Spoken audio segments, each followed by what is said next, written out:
오늘 본문은 하나님의 명령을 쫓아 가나안 땅에 이르게 된 아브라함이 그의 조카 롯을 떠나보낸 후 일어난 사건입니다. 그리고 이때의 아브라함은 믿음의 조상이라 불리기에 아직은 무리가 있는 상태였습니다. 아브라함은 여전히 하나님을 알아가는 과정 가운데 있었고, 아직은 아브라함이 되지 못하고 아브라함에 머물러 있던 영적인 사람이라기보다는 여전히 육적인 사람이었던 때였습니다. 하나님이 주시기로 약속한 아들을 아직 얻지 못한 아브라함이었습니다. 가장 가까운 친족이었던 롯마저 떠나보내야 했던 아브라함이었습니다. 하나님의 약속의 말씀이 요원해 보이기만 하는 바로 그때 하나님은 아브라함을 찾아오셨고 다시 한번 약속의 말씀으로 아브라함을 위로하십니다. 그리고 그 말씀을 믿은 아브라함은 하나님께 그 약속의 증표를 요구합니다. 본문 8절에서 11절 말씀입니다. 그가 이르되 주 여호와여, 내가 이 땅을 소유로 받을 것을 무엇으로 알리이까? 여호와께서 그에게 이르시되 나를 위하여 3년 된 암소와 3년 된 암염소와 3년 된 수량과 산비둘기와 집비둘기 새끼를 가져올지니라.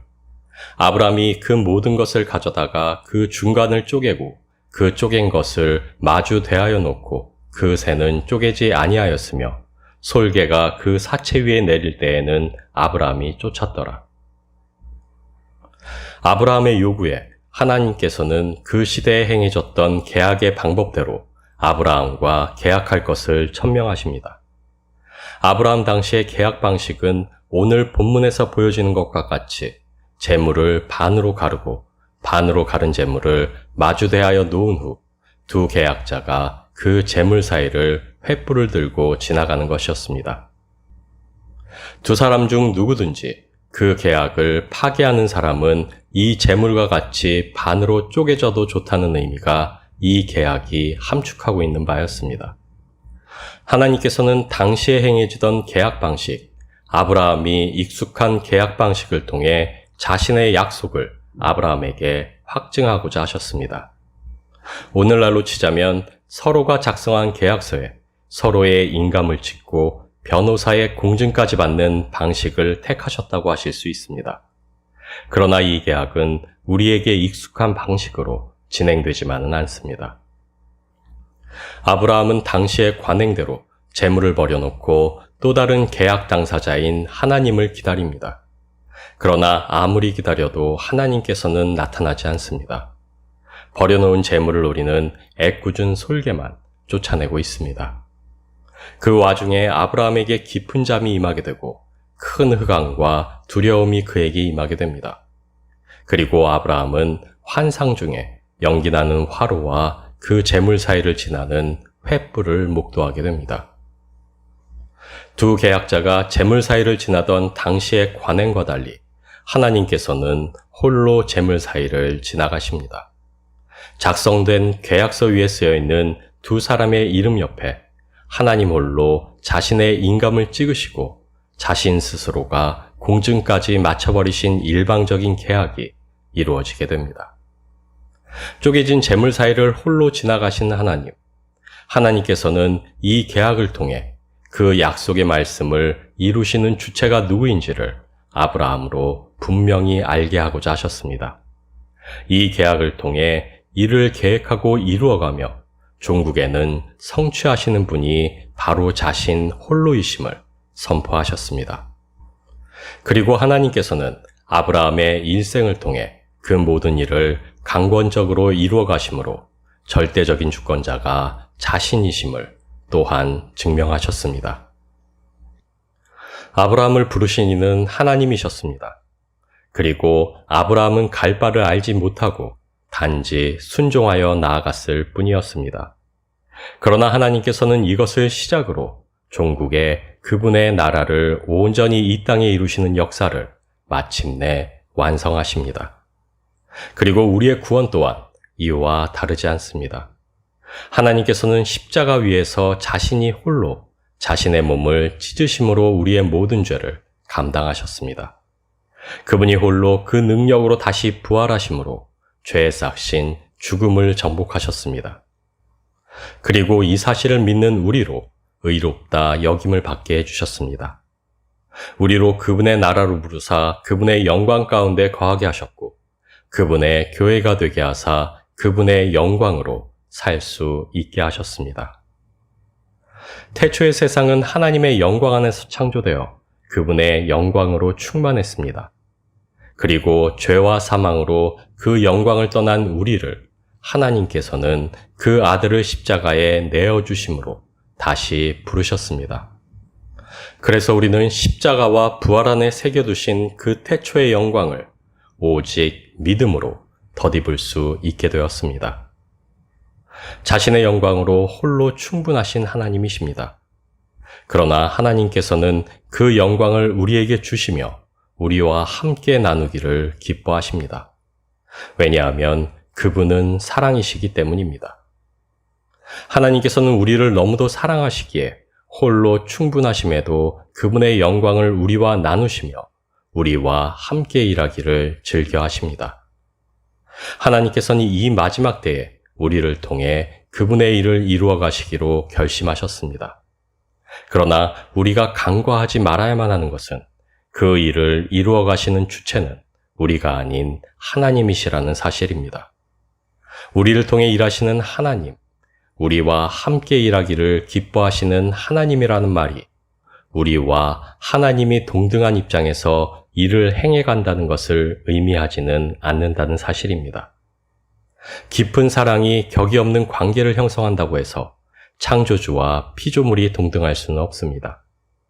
우리를 부르신 이도 하나님이시오. 우리를 통해 역사하사 그 일을 이루시는 분도 오직 한 분, 하나님이십니다. 교회의 머리요, 우리 삶의 주인은 오직 한 분, 하나님이십니다. 전도서 5장 4절 말씀입니다.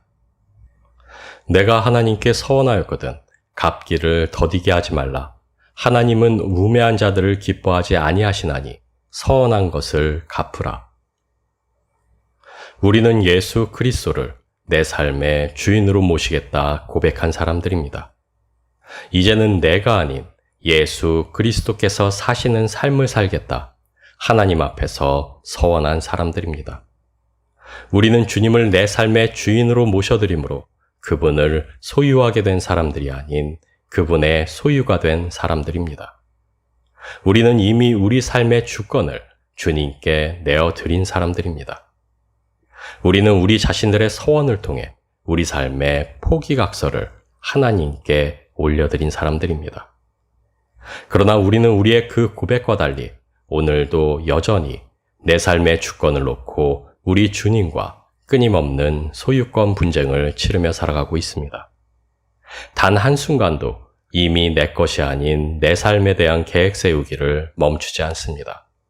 그리고 그것에 하나님의 영광을 위해서란 그럴듯한 도금을 입힌 채 하나님께서 만족하시리라는 헛된 기대를 안고 살아갑니다. 왕의 영광은 자신의 것을 자신의 것으로 온전히 소유하고 사용할 수 있을 때 드러납니다. 왕이라 불리우되 그 모든 것을 그 아래에 있는 신하들과 종들이 좌지우지하는 왕에게 왕의 위엄과 영광이 있으리 만무하기 때문입니다. 왕이신 우리 주님의 영광을 드러내는 삶, 그것을 위해 우리가 해야만 하는 일은 우리 주님이 자신의 것을 온전히 소유하고 사용할 수 있게 해드리는 것으로부터입니다. 그러나 우리가 하나님의 주권을 인정하고 우리 삶의 주인 자리를 내어드리기로 결심하는 것만으로 하나님이 주인 되시는 삶을 살 수 있게 되지는 않습니다. 교만한 우리의 죄성은 그것을 용납지 않으며 우리의 대적은 그것을 두고 보지 않기 때문입니다. 마태복음 13장 23절 말씀입니다. 좋은 땅에 뿌려졌다는 것은 말씀을 듣고 깨닫는 자니 결실하여 어떤 것은 100배, 어떤 것은 60배, 어떤 것은 30배가 되느니라 하시더라. 오늘 본문 바로 다음에 기록된 사건은 아브라함이 인간적인 방법을 통해 육적인 아들 이스마엘을 얻게 되는 사건입니다. 하나님의 선포를 통해 이미 이를 이루시는 주권자가 누구인지를 알고 있었던 아브라함이었습니다.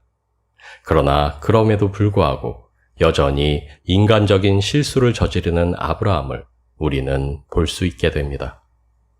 놀라운 방식으로 하나님을 만나고 그분의 행하심과 말씀을 들은 아브라함이 이러한 실수를 바로 이어서 저질렀다는 사실은 그리 놀라운 일이 아닙니다.